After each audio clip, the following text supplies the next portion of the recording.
Кутмандуу кечиңиздер менен назарыңыздар НТС каналынын түз эфиринде ар тарап көрсөтүүсү. Студияда мен Эрнис Байсалбеков. 1989 жылдын 23 сентябрында кыргыз тилине мамлекеттик тил макамы берилген.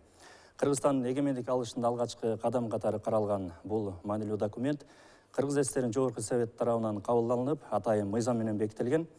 Ал эми адистердин бамында мына ошол кыргыз тили мамлекеттик тил макамын алып жана анын калыптануу жылдары оңой болбогонун белгилешет.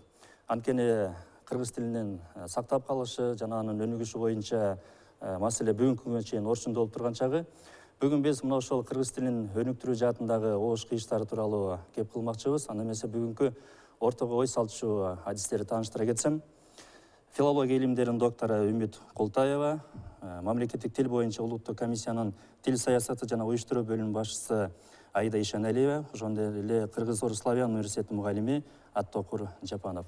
Урматтуу телекөрүүчүлөр, адаттагыдай көрсөтүүбүздүн башында бүгүнкү талкуун негизинде баарыңыздарга суроо сала кетели. Кыргыз тили 30 жылда мамлекеттик тил боло алдыбы? Мына ошол суроого ооба же жок деп жооп берүү үчүн сиздер экранда көрүп турган WhatsApp номери аркылуу өзүңүздөрдүн ой пикириңиздерди билдирсеңиздер болот. Анда эмесе атайын жумуштан кийин убактап келип бергениңиздер үчүн ыраазычылык айталы. Албетте сөз башында баарыңыздарды бүгүнкү тил күнү менен куттуктап өтөлү дегендей. Сөз башынан да Үмүт Баймуратовна сизден баштасак да. 23 сентябрды көпчүлүгүбүз календардык мааниде тил күнү деп билебиз. Ал эми сиз ушул мына кыргыз тили мамлекеттик макамын алгандан бери анын өнүгүш жылдарына илимий жактан сар эсеп салган адам катары бул күндү кандай кабыл аласыз? Мен бул күндү андан дагы маанилүү, андан дагы мааниси терең деп кабыл алам. Анткени мамлекеттик тил бул жөн гана улуттун тили эмес, улуттун тили болуу менен бирге мамлекеттүүлүктүн атрибуту. Мамлекеттүүлүктүн атрибуту демек мунун саясий мааниси бар. Мамлекеттик тил күнү бул элдүүлүктүн, элдин эл экендигин бекемдеген, элдин элдүүлүгүнүн атрибуту. Мамлекеттик тил бул улуттук иденттүүлүк, башкача айтканда эгемендиктин атрибуту. Ошондуктан ол жөн гана тилдин мамлекеттик статуска ээ болушунун күнү эмес, бүтүндөй элдин улуттук майрамы катары кароого тийишпиз. Анткени дүйнөдө канча тил болсо ошонун баардыгы эле мамлекеттик статуска ээ болгон эмес, канча улут болсо ошонун баардыгы эле мамлекеттүүлүккө ээ болгон эмес. Биздин мамлекеттүүлүккө ээ болгонубуз жана ошол мамлекетте өзүбүздүн улуттук тилдин мамлекеттик статуска ээ болгондугу бул өзүнчө бир дөөлөт биз үчүн, өзүнчө бир элдин өнүгүү тарыхындагы бир жетишкендик катары баалоого тийишпиз да. Мына сиз айтып атпайсызбы, ошо тил бул улуттун өзгөчөлүгүн аныктаган негизги белги депчи? Албетте. Андан кийин ушул тил жаатында өнүгүү жолун аныктап, ушул жаатында берилген тапшырмаларды аткарган бул улуттук комиссия. Президенттин алдыда деп мындай олут институт экени билинип турат да. Анан буга чейин 2014-2020 жылдарга ушул улуттук тилди өнүктүрүү жаатында программа кабыл алынган. Сиздердин негизги ишмердүүлүк ушул программанын алкагында жүрсө керек. Албетте, мамлекеттик тилди өнүктүрүү жаатында биринчиден болуп биз ошол Кыргыз Республикасынын мамлекеттик тил жөнүндө мыйзамына баш ийип, ошол мыйзамдын негизинде иш алып барабыз. Андан сырткары ошол буга чейин деле, ошол улуттук программага чейин деле мамлекеттик тилди өнүктүрүү боюнча бир нече программалар, бир нече концепциялар кабыл алынган. Анан ошо 2014-2020 жылдары Кыргыз Республикасында мамлекеттик тилди өнүктүрүү жана тил саясатын өркүндөтүү программаларынын негизинде бир топ иш-чараларды ишке ашырдык десек болот да. Мамлекеттик тил боюнча улуттук комиссия мына Үмүт эже билет, 98 жылдан бери 22 жыл болду. Ошол мамлекеттик тилди өнүктүрүү жаатында иш алып барып келе жаткан жападан жалгыз мамлекеттик мекеме катары ишке алып барып келебиз да. Анан мамлекеттик тилди ушул 31 жылда былтыр 30 жылдыгын салтанаттуу белгиледик. Быйыл болсо азыркы учурга байланыштуу, ушул абалга байланыштуу ар бир иш-чарабызды ошо онлайн режиминде өткөрүүгө аргасыз болуп атабыз, аралыктан өткөрүүгө. Мына бүгүн эле сан ариптештирүү процессинде билим берүү жана мамлекеттик тилди өнүктүрүү деген эл аралык илимий чоң конференцияны өткөрүп алдык. Бул конференциябызга ошол Венгрия өлкөсүнөн Паннония университетинен Аскар Мамбеталиев агай катышты. Турциядан болсо Ардахан университетинен Майрамбек Орозобаев агайыбыз катышып берди.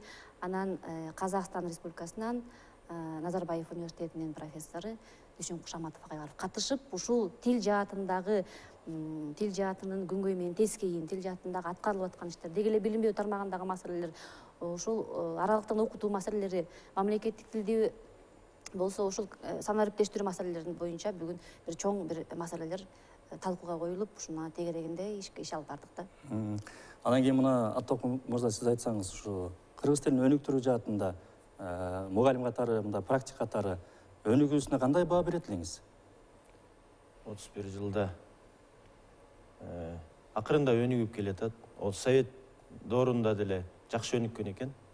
Ал кезде жакшы китептер чыккан, сабаттуу китептер чыккан, кесипкөй адамдар иштеген, абдан сабаттуу адамдар иштеген да. Анан азыр кичине сабаттуулук төмөндөп баратат. Окутуп аткан кээ бир адамдар дагы өздөрү ката кетирип алышат. Анан күндөн күнгө сабаттуулук төмөндөп баратат. Демек, мунун башталышы тетиги мектептенби же бала бакчаданбы, ошондон келет да, анан бизге биринчи курска келет, биринчи курста башталганда эле окуй албагандар келип атат, эже эле окугандар, сабатсыз жазгандар көбөйө баштады. Баары эле экономика такалат го. Экономика канчалык төмөндөсө, ошончолук тилге болгон байланыш дагы начарлай баштайт экен. Анан биз университетте кыргыз тилинен сабак берип атып, улантуучу, баштапкы деп бөлүп, ар бирине мамиле аргандай, анан жана китептери дагы өзүнчө түзүлгөн да. Мисалы, мен өзүм 25 жылда Славян университетинде иштеп, 200 китеп чыгардым. Бул баягы эме да. Анан ар бир сабак бергенде ошол ар бир сөздү тактап, чыгарып алып туруп, биринчи ошол сөздөрдү сабакта өтүп алып, тактап, анан катанын үстүнөн иштеп, баарын таптап туруп, анан китепке топтоп, улуттук тил комиссиясына алып барабыз. Аяктан тыгыз байланышып, булар деген мага текшерип берет, анан ошондон чыгармай. Анан дагы мына чет тилдер түшүндүрмө сөздүгү деп, айылдагы жаштарга балдар сабаттуу болсун деп, дүйнө жүзүндөгү сөздөрдүн баары чогулган, жанагы Крысин дегендин словарь иностранных слов деген, ошону которуп, чет тилдер түшүндүрмө сөздүгү деген, чет тилдер сөздөрүн түшүндүрмө сөздүгү деген 25 000 сөздү которуп, 2 томдук кылып, андагы муну тил комиссиясына барып текшертип, Алым Молдоканов деп Раматулла агай текшерчиле, андан кийин гана алып барып басмакадан чыгармак. Мына ушул китептер өзүңүздөрдүн демилгеңиздер менен чыкты да. Өзүмдүн жеке демилгелем. Мунун баардыгы практикадан алынган да. Анткени педагог психолог болгондон кийин бала эмнени окуусу келет, кайсы терминде жыштык сөздүк өзүнчө түзүп аласың, ал эмнени каалайт, анан да кесибине жараша ошол сөздөр кийинки жумушунда пайдаланат да. Пайдаланган сөздүн баары фундаментинде биринчи курсунда куюп койсок, ал өмүр бою унутпайт. Ошол сөздөрдүн баардыгы, мисалы, орус тилинде, орус улутунда, башка улуттагылар. Демек, ушул куралдардын баардыгы жеке өзүңүздүн чөнтөгүңүздөн чыкты. Жеке чөнтөгүмдөн. Анан ушундай демилгелүү тараптарга сиздердин тараптан кандай колдоо болот? Албетте, мамлекеттик тилди жана өнүктүрүү боюнча улуттук программанын негизинде негизги эле багыты ошол жерде 80% китеп чыгарууга көңүл бурулган. Анан кийин көп финанс жактары бул билим берүү министрлиги бала бакчалар үчүн, мектептер үчүн, кесиптик окуу жайлары үчүн, жогорку окуу жайлары үчүн китептердин баардыгын чыгарып, акысыз таратыш керек. Маданият министрлиги өзүнө тиешелүү адабий китептерди, Улуттук илимдер академиясы болсо илимий китептерди, ал эми тил комиссиясы болсо бизге 4 серия берилген. Бул азыркы адабият сериясы, дүйнө сериясы, дүйнөлүк адабият сериясы, анан дүбүрт сериясы деп коет. Бул жаш акын жазуучулардын чыгып келаткандардын чыгармалары. Андан сырткарда биздин өзүбүздүн бюджетибизден ушу агайга окшогондор келип, мыкты инсандар келип өздөрүнүн китептерин тапшырса, биз сөздүктөр болсо, эгерде мыкты колдонмолор болсо, балдар үчүн жакшы китептер болсо, чыгарганга мүмкүнчүлүгүбүз болот. Демек, тийиштүү каражат бөлүнгөн сиздерге. Бизге негизи 1 600 000 сом бөлүнөт. Буга өзү серияга эле бөлүнөт. Жанагы 4 серияны негизде чыгарабыз. Андан сырткары баягы башкадан үнөмдөп калып китептер чыгарганга болот. Бирок окуу китептерди бир гана Маданият билим берүү министрлиги чыгарып, ошолордон таратканга укугу бар да. Бирок биз жакында эле 17 сентябрда жаңы китептердин бет ачарын өткөрдүк. Жана айтып кетпедимби, азыркы адабият сериясында болсо, бул азыркы учурдагы классиктердин чыгармалары чыгыш керек. Дүйнөлүк адабият болсо бул дүйнөдөгү белгилүү классиктердин коңшу Казакстан, Өзбекстан болобу, Россия болобу, же болбосо деген башка классиктердин чыгармалары кыргыз тилине которулуп чыгат. Дүйнө сериясы тескерисинче кыргыз тилиндеги чыгармалар, илимий, көркөм адабий чыгармалар болсо башка тилге которулат. Мына жакында эле Манасты, Кыз сайкалды ошого окшогон көп эпостарды чыгарып азыр элге жеткирип атабыз да, акысыз таратабыз, мунун баардыгы акысыз таратылат. Анан ошо каражатты бөлүп берүүдө келип түшкөн баягы эмгектерди кантип иргеп аласыздар? Бизде эксперттик топ бар. Ошо бизге 100дөн ашык китеп келип түшсө, биз алардын авторлорун айтпай, ошо эксперттик топко бөлүп беребиз. Эксперттик топ отуруп алып карап, жакшы деген чыгармаларды гана биз чыгарганга. Алардын орчундуларын иргеп алабыз. Ошо биздин жобобуз бар. Ошо жобого ылайык гана келген китептерди иргеп алып, анан ошонун негизинде чыгарып, таратып, жайылтып келтабыз. Ушул китептердин бардыгынын тең, ошо 2014-2020 жылдарда чыккан китептердин бардыгын электрондоштуруп, Мантил Чекит Кейжи деген мамлекеттик комиссия сайты бар. Ошол жака коюп атабыз. Бекер көчүрүп алып эле көрүшсө, окушса болот. Андан сырткары Маданият министрлигинин сайтында, Билим берүү министрлигинин сайтында, Улуттук илимдер академиясы сайтында ошол эле кыргыз китептерин тапса болот. Урматтуу телекөрүүчүлөр, биздин катарга жаңыдан гана кошулган телекөрүүчүлөр болсо эскерте кетели. Бүгүн биз кыргыз тилинин өнүгүшү жаатында ошко иштер тууралуу кеп кылуудабыз. Жарнамалык тыныгуу, андан кийин көрсөтүүбүздү улантабыз.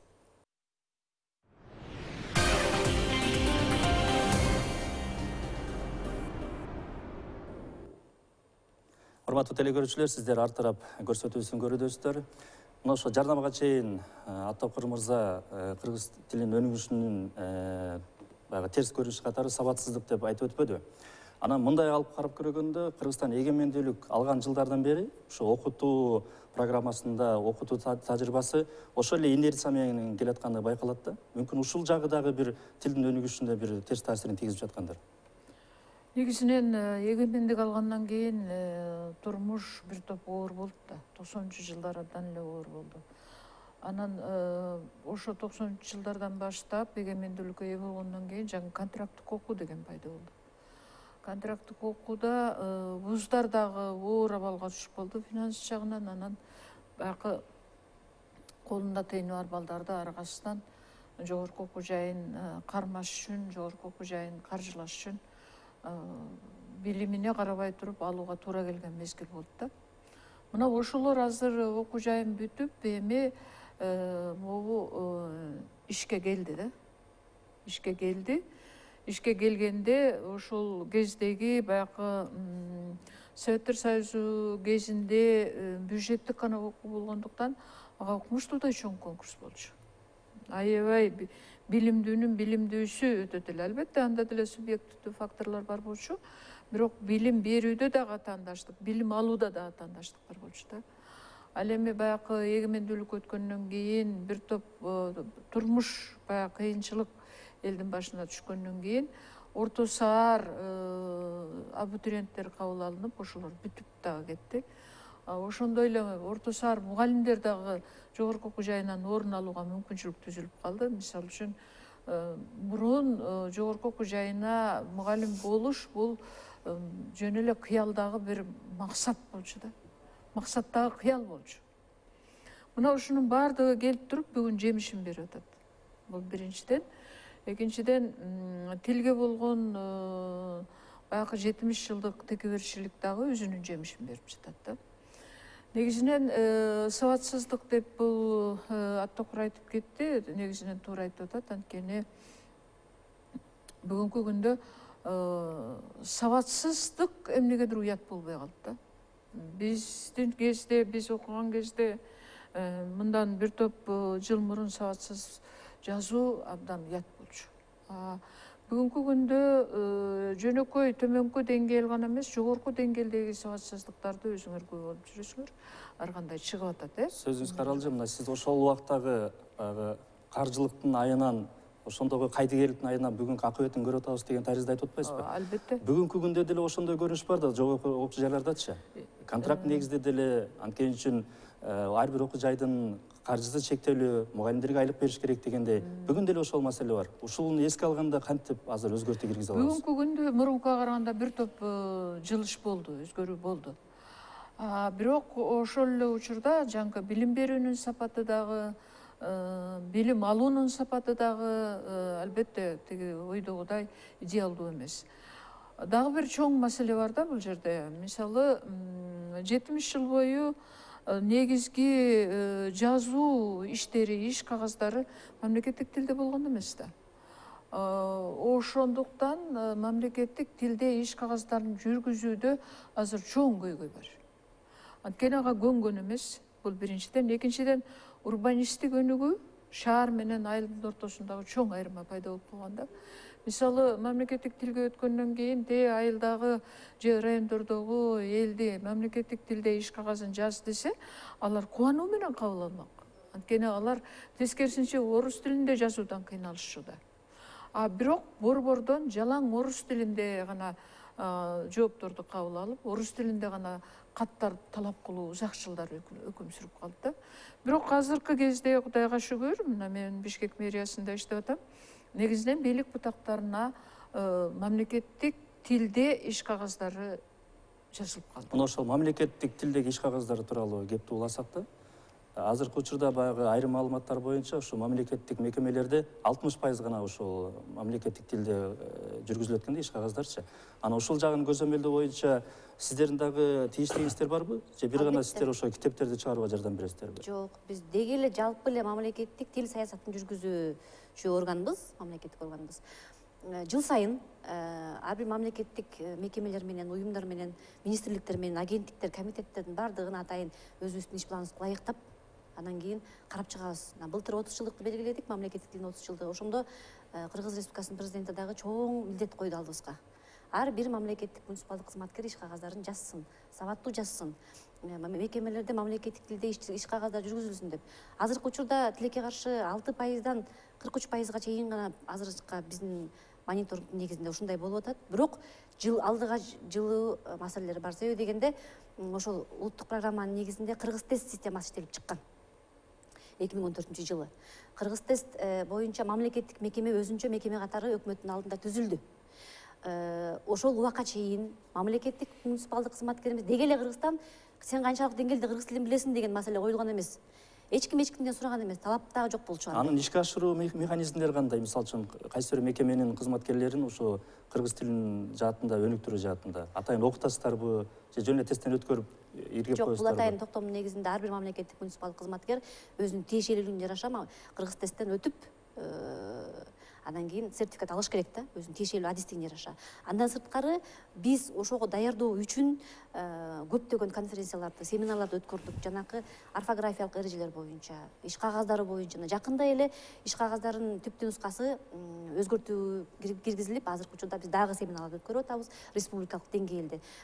Кичине болсо дагы алдыга жылыш бар десек болот да, баягыдай эле такыр эле жылыш жок, мамлекеттик тил өнүкпөй жатат дегенден алысмын. Себеби дегенде мамлекеттик деңгээлде дагы колдоо болуп атат, акчалар дагы бөлүнүп атат. Сиздер ушуну талап кылууга укуктук жактан канчалык күчкө ээсиздер?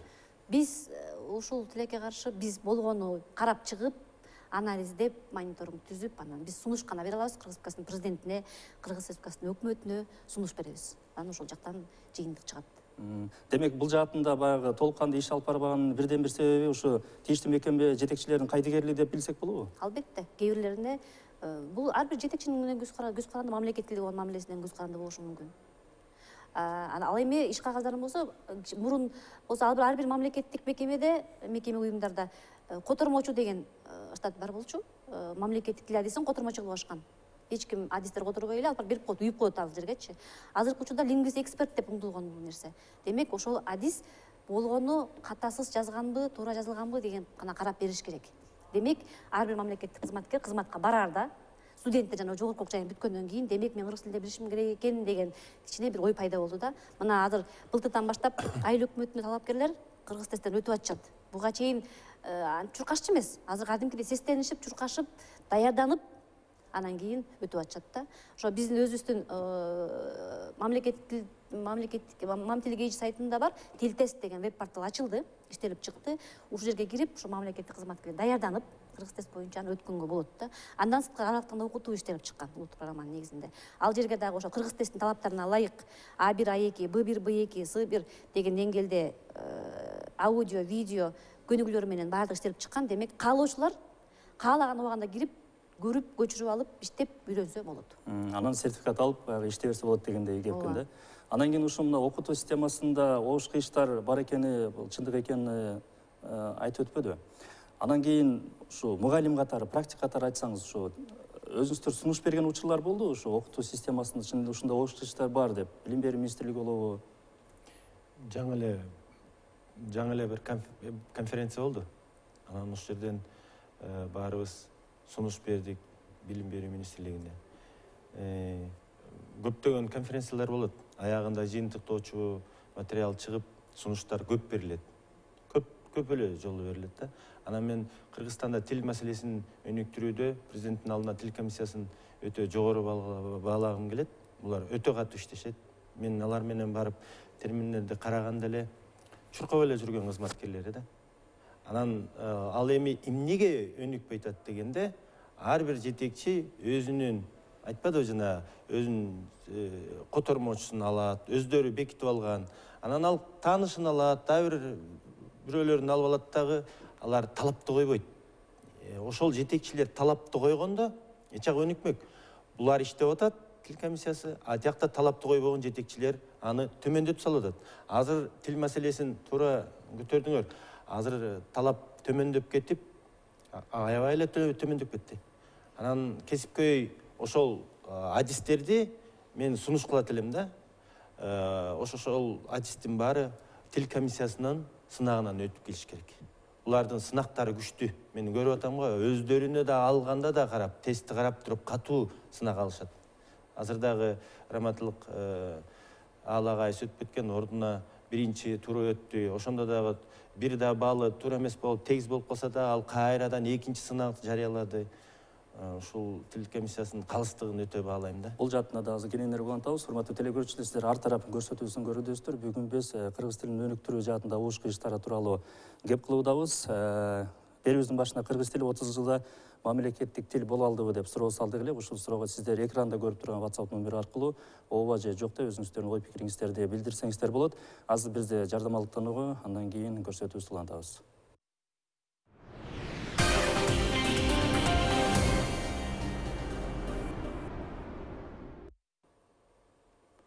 Сиздер ар тарап программасын көрүдүсүздөр. Мына эми буга чейин ошо кыргыз тилин өнүгүшү боюнча ош кыйыштардын анча-мынча себептерин айтып өттүк. Бул жаатында дагы ар кандай ойлор бар да. Мисалы үчүн ошолордун бири мына Кыргызстанда орус тилине расмий макам берилиши. Бул ошо кыргыз тилинин өнүгүпөшүнө бирден бир себеп катары дагы айтып келишет да. Буга кандай карайсыз? Чынында эле эки тилдин ушундай бир деңгээлде турушу ушундай тоскоолдук болуп атабы? Мен ал орус тилин тоскоолдук кылат деп деле ойлобойм. Анткени кыргыз тилинин башка көйгөйлөрү толтура болуп атат да бүгүнкү күндө. Биринчиден жаңкы билим берүүнүн төмөндөп кетиши, экинчиден могу кайсыл учурда мамлекеттик тил өзүнүн мамлекеттик статусун, мамлекеттик макамын толук кандуу аткарат. Качан ошол тилде токтомдор жазылганда, качан ошол тилде мыйзамдар жазылганда, качан ошол тилде бүтүндөй иш кагаздарды жүргөндө. Азыр иш кагаздарын жүргүзүүдө абдан чоң көйгөй бар. Мисалы, биринчи кыргыз орфографиясы 39 эле пункттан турган. Бүгүн 91 пункттан турат туура жазуунун эрежелери. Бирок ошо туура жазуунун эрежелери дагы жетишсиз. Бирок экинчи көйгөй, ошо 91 параграфтын жок дегенде бир 50-60% өздөштүрүп туруп жазса дагы сабаттуу жазган болор эле да. Тилекке каршы андай эмес. Мисалы, мен параграфтар боюнча жеке жатка айтып бере алам. 4-чү параграф бар. 4-чү параграфта тамгасы. Тамгасы кыргыз тилинде эки түрдүү жазылат. Бирөөсү болуп жазылат, сөздүн башында келет, ал эми сөздүн ортосунда жана аягында. Ал орусча ге окшойт, бирок эмес ал. Эле эмне үчүн орфографияга кабыл алынып калган? Анткени чие, киет, тиет деген сөздөрдө болуп угулат, үндүдөн кийин келгендечи. Бирок эч убакта ошол сөздүн ортосунда жана аягында келген үндү созулбайт. Созулмасы болбойт аны. Эгерде созулма сөздүн башында, ортосунда, аягында келсе созулуп жазылат, ал эми кыскандай жазылбайт. Бирок мен билем, Могу интернет дагы кандайдыр бир терс таасирин тийгизип атат. Интернетке ар ким оюна келгенин жазып атпайбы? Өзү канчалык билсе ошого карап жазат. Кээде ага деле маани бербей жазат. Мен билем, ким кандай ката кетирерин билем да. Мисалы үчүн ошонун ичинде илимдин докторлору бар. Бир илимдин доктору бар, саясат таануу илими боюнча илимдин доктору, бир чоң жогорку окуу жайында ректор болуп отурат. Дайыма ийени созуп жазат. Дең ел деп жазат да. Эмнеге учурунда ушул маселе көтөрүлбөй калды? Бул маселени көтөрсө деле азыр жетпей атат го дейм. Дагы мисалы 63 параграф бар. 63 параграф боюнча зоонимдер бирге жазылат. Ак кола, ак шуңкар. Мунун бардыгы бирде жазылат, бирде эки көйлөк жазылат, бирде бир тамкасы чоң, бир тамкасы кичине. Иши кылып мунун бардыгын мен азыр иш кагаздары менен иштеп атам.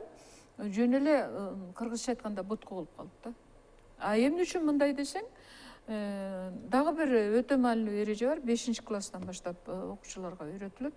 Кыргыз тилинде эч убакта үнсүздөр 2 үнсүз катар келиши мүмкүн, 3 үнсүз, 4 үнсүз катар келбейт. Эгерде келсе, анын ортосуна бир үндүү кошулат. Бул эреже катары 5-класстан программасына кирген. Мисалы объект, субъект, Минский, Томский, Омский дегенде биз Омский бирини кошуп туруп Омскийге барам же Томскийге барам дейбиз. А мыйзамдарда ошол объект, субъект, пункт дегендердин бардыгы 3 үнсүз, 4 үнсүз менен катар мыйзамдар жазылып кетти. Ушул сиздер айтып жаткан эрежелерди практикада колдонуу боюнча ушуну ишке ашырууда ким жоопкер деп ойлойсуз? Жазуу эрежелерин сактоо ар бир атуулдун милдети. Албетте аны көзөмөлдөө улуттук тил комиссиясынын милдети. Бул боюнча сунуштар менен кайрылып көрдүңүздөрбү тил комиссиясына? Биз эми кандай сунуш менен кайрылабыз? Биз макала жаздым, мисалы үчүн мен. Макала жаздым, ушундай жогорку деңгээлде ушундай сабатсыздык кетип атат, ката кетип атат. Такыр бүгүнкү күндө биз алга кетпей, иш кагаздарына келгенде, жазуу ишине келгенде артка кетип атабыз деген макала. Булак башынан качан тынат? Сабатсыздыктын башында турган расмий документтер деген макала жазгам. Сиздер ушундай илимий эмгектерге кандай реакция кыласыздар? Биз мамлекеттик кызматкербиз, биринчиден иштеп аткандардын баардыгы жамаатыбыз менен. Анан ушундай бир маселе келип чыкканда, биз албетте ошо Улуттук илимдер академиясына бирге иш алып барып, илимпоздордун баары ошол жакта отурат, атайын жумушчу топ түзүп, ошонун деңгээлинде иш алып барабыз да. Жанагы эле орфографиялык эрежелер болобу, же кандай гана бир ошо илимге тиешеси бар жерлер болуп чыгып, маселелер чыгып калса. Негизинен бул илим тармагынын баардыгы Улуттук илимдер академиясы тарабынан ишке ашыш керек да. Биз албетте бизге кандай гана сын пикир айтылбасын, кандай гана пикирлер айтылбасын, биз ошонун негизинде жыйынтык чыгарып, мына Үмүт Баймурат мына бизде кеңешме органдын мүчөсү, эжеге окшогон биздин көп кеңешме органдын мүчөлөрү бар, илимпоздорубуз бар, белгилүү, Кыргызстанга белгилүү. Ошонун баардыгын башын чогултабыз дагы, анан кийин кеңеш куруп, жумуштуу топ түзүп, анан сунушубузду Кыргыз Республикасынын президентине, Кыргыз Республикасынын өкмөтүнүн аппараттарына сунуш жолдойбуз. Кийинки ушул экинчи тарабы ошол билим берүү. Эгер билим берүүгө тийиштүү болсо, билим берүү министрин жолдошубуз мүмкүн, Илимдер академиясына тийиштүү болсо, Илимдер академиясы. Себеби дегенде алар ошол чордонунда илим посттор отурушат, ошол жерде улуу агайларыбыз отурат. Биз мамлекеттик кызматпыз, биз саясатын жүргүзөбүз. Кайсы тармакта кандай кылып иш алып барышыбыз керек. Эми саясат деп калыңыз, анда муну сан ариптештирүү жагындагы кыстара кетсек да, азыр ошо баардык кызмат көрсөтүүлөрдүн, мамлекеттик мекемелердин ишмердүүлүгүн сан ариптештирүү жүрүп жатпайбы? Анан ушунун алкагында ошо тил өнүктүрүү жаатында кандай иштер жүрүп атат? Азыркы биздин ишибиздин эң негизгиси ушул болуп атат. Биз буга эң чоң басым жасап атабыз. Себеби дегенде баскан турганыбыз, көргөнүбүз өзүнчө азыркы учурдагы эпидемиология абалда дагы ушул актуалдуу маселе болду да. 2 жыл катары менен бекеринен президентибиз сан ариптештирүү жылын жарыялабаган болуш керек. Мына азыркы учурда эгер интернет чөйрөсүнө кирип көрсөк, Кыргыз Википедиясында кыргызча макалалардын саны 80ден ашкан, 80 миңден ашкан. Андан сырткары Google Translate кызматына 2016 жылы кирип, Кыргызстан ошондон бери 1,5 миллионго жеткен фразалар түзүлдү да. Андан сырткары ошол мына кичинекей бөбөктөрүбүз үчүн бал тил 1, бал тил 2 деген 3 жаштан 10 жашка чейинки мобилдик тиркеме иштелип чыккан. Бул албетте алардын өзгөчөлүгүнө, жаштын өзгөчөлүгүнө эске алынып, оюн түрүндө мамлекеттик тилди үйрөтүүчү мобилдик тиркеме. Андан сырткары тил тест деп жана жогоруда айтып кеттим, мамлекеттик жана муниципалдык кызматкерлер ошо кыргыз тестке даярданабыз десе, тил тест веб порталына кирип, ошол жерден кенен маалымат алып даярдана алышат. Андан сырткары чет элден келгендер болсо, кыргызча үйрөнөм дегендер болсо, Мамтил-Линго деген мобилдик тиркеме бар. Ошонун негизинде үйрөнүп алып, каалаган жеринен үйрөнүп ишке ашырса болот. Мына бүгүн эле кабар маалыматтык агенттигинен текстти үнгө айландыруу боюнча программалык аппаратты бет ачарын жасадык. Кудай буйруса, бул да ишке ашып калышы мүмкүн. Бул журналисттер үчүн өтө чоң жардам болот деп ойлойм. Анткени кандай гана мин болбосун, бул жанакы мүмкүнчүлүгү чектелген жарандар үчүн дагы жакшы бир платформа, жакшы бир иш болуп берет деп ойлойм. Ушул эле менен чектелбестен биз мүмкүнчүлүгү чектелгендер менен да иш алып барабыз. Феномен деген коомдук фонд бар, Искендер деген бир мыкты агайыбыз бар. Ошолор менен биргеликте Азамат деген синтезатор иштелип чыкты. Бул синтезатордун негизинде ошо көзү начар көргөн биздин жарандарыбыз, балдарыбыз, студенттерибиз ошол программалар аркылуу интернеттен өздөрү каалаган маалыматты кыргыз тилинде таба алышат да. Ошондой эле Быр айлар элинде да китептер чыгып, Манас китеби, иш кагаздары китеби, айтор ушул китептердин баардыгы Быр айлар элинде даярдалып, ошол биз эле эмес, мүмкүнчүлүгү чектелгендер үчүн дагы ушундай шарттар түзүлүп атат. Анан ошо кыргыз тилинин өнүктүрүүнүн бирден бир жолу бул китеп окуу да, китеп окууга үндөө дегендей. Анан өзүм жеке мисалымды айтып өтөйүн, кээде туруп шыктанып кетип китеп окуйн десең, китепти карап окуганга, кагаз түрүндө карап окуганга азыр мүмкүнчүлүк жок дегенде телефонго карап окуш керек да. Анан тиркемелерден карасам, кыргыз адабияттары кескин түрдө асты. Жеке тараптар эле тараптан чыгып туруп, ошо кыргыз адабияттын ошо телефонго салуу аракети кандай болот? Муну бекер эле акысыз эле Мамтил Чекит KG сайтына кирсеңиз 1,5 миллиондон ашык, 1,5 миңден ашык китептердин электрондук варианты бар. Ал жерде көркөм адабий да китептер бар, илимий да китептер бар. Жанакы улуттук программанын негизинен чыккан китептердин баардыгын колубуздан келишинче сөздүктөрдү, терминдерди, адабий китептерди, методикаларды ошол электрондоштуруп жаштарга ылайыктуу болсун, ошол коомчулукка шарт түзүп берүү максатында ошонун баардыгын жайгаштырганбыз. Биздин сайтка кирип эле бекер эле көчүрүп алып окуп мамлекеттик тилди үйрөнө берсе болот. Анан кийин Атокур мырза, ошо кыргыз тилин өнүктүрүүдө мугалимдердин жоопкерчилиги өтө чоң да. Анан ошо кыргыз тилин айтканда мектептен да окушат, жогорку окуу жайдан да окушат. Анан эмнеге ошо эки чоң билим булагынан окуса дагы билим деңгээлибиз начар? Мындай программаны туура алыш керек да. Билим министрлиги жакшы Кудай буйруса бекитсе, бала бакчада кайсы темалар болуш керек, мектепте кайсы программа менен өтүш керек, анан университетте кайсы тексттерди билимди алыш керек. Биз изилдөө жаатында андан ары улап кетпей эле, биз кайра эле тиги эжелеп келген балдарды, сабатсыз балдарды кайра эле катаанын үстүнөн иштеп жатабыз да. Мисалы мен сабак берип атсам, өзүмдүн энциклопедиям бар, медициналык медиктер келсе, сөздүгүм бар, сөздүгүндө сөздөрдү жаттайбыз, доска жасабыз, которобуз, анан тексттерден ошол сөздөрдү суроо берип, кайра ошол текстти окутуу кетет, анан ошондо эле билинет ким окуп аткан, ким аткан. Анан жазганда ошол текстти карап туруп, көрдүңөрбү деп туруп, ушундай жазылат деп жаздырам, ар бир сүйлөм. Андан кийин сүйлөшмөм сөзсүз түрдө турат. Ошол сүйлөшмөгө ошол тексттерден диалог түзүрөм. Ошондон кийин бышыктаганда ар бири ошо көзгө көрүү сезими күчтүү болгондор доскадагы, тактадагыны кабыл алат. Ал өмүр бою унутпайт, бышыктап, улам ар бир сөздү кайталайт. Андан кийин диалог түзгөндө дагы бир жолу кайталат. Угуусу кетип атат, угуусу күчтүүлөр кабыл алат, куйма кулактар. Ошентип бышыкталганда алар сонун жанагы чыккандан кийин материал кабыл алышат да. Анан мен сиздерге сунуш 10 жыл мурун биз конкурстан өткөрүп, бизди мугалимдерди жогорку кеңеште, президенттик аппаратта, башкы прокуратурада, юридикалык, адилет министрлигинин, экономия министрлигинин баарын сабак өткөн мен. Мына булар тандап, өздөрү бир 50 мугалимден 20 мугалим тандап алып, баардыгын сабак өткөнбүз. Ошондо кадимкидей деңгээлдери көтөрүлгөн. Ошону кайра баштасаңыздар, анткени жанагы кабыл алып аткан өзүнүн өң тааныштарын алганын баары бузуп атат, алар иштебейт. Өң таанышын алган адам, өзүмдүн ишенген кишим бар деп иштебейт. Демек, баягы окутуу жаатына жаңыланууну мамлекеттик деңгээлде реформа катары жүргүзүш керек, Ооба. Урматтуу телекөрүүчүлөр, сиздер Ар тарап программасын көрүдүсүздөр. Азыр бизде жарнамалык тыныгуу, андан кийин маегибизди улантабыз.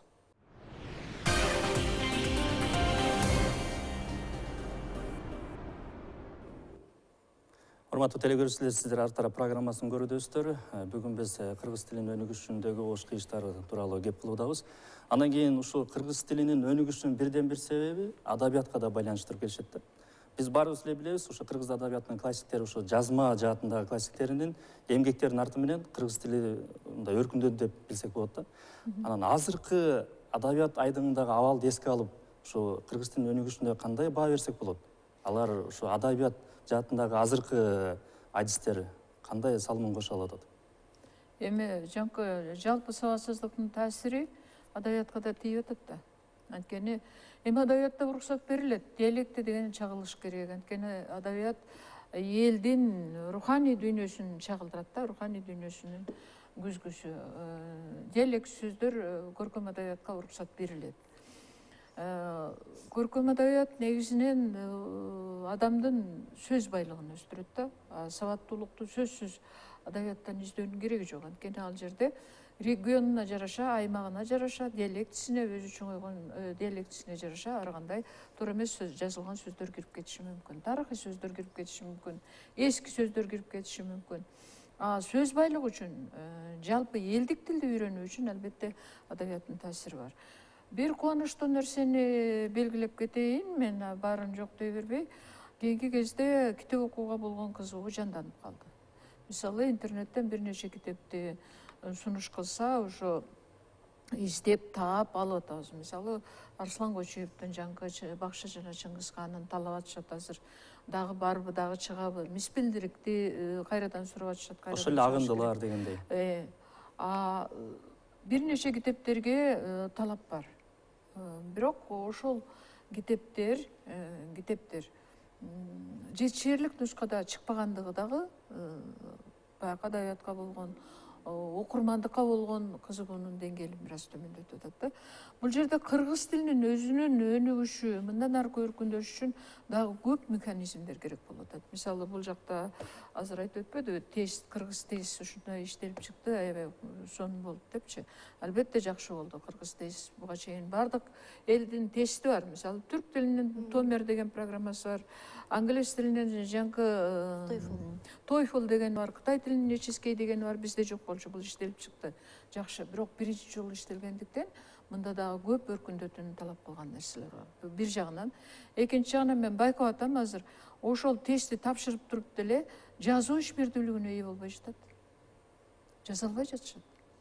Жакшынакай жогорку балл менен тесттен өтөт, сертификатты тим эле салтанаттуу түрдө окумуштуудай дүңкүлдөтүп тапшырат, а бирок жаз десең жаза албай жатат. Демек, дагы механизмдер керек. Демек, колдоно билүүнүн жагында өздөштүрүш керек. Колдоно билүү, практикада ошо жазуу ишмердүүлүгүнө көнүктүрүү дагы бир кошумча механизмдер талап болуп турат да. Жазуу ишмердүүлүгүнө эмне үчүн мен басым жасап атам? Буга чейин биз мамлекеттик тилди өнүктүрүүнүн сырткы формасына жетишерлик көңүл бурдук да. Тил кербени, андан кийин ар кандай көркөм окууларга конкурс, анан мындай кыйкырмай, улут болсоң тилиң менен улутсуң, мунун бардыгы керек албетте.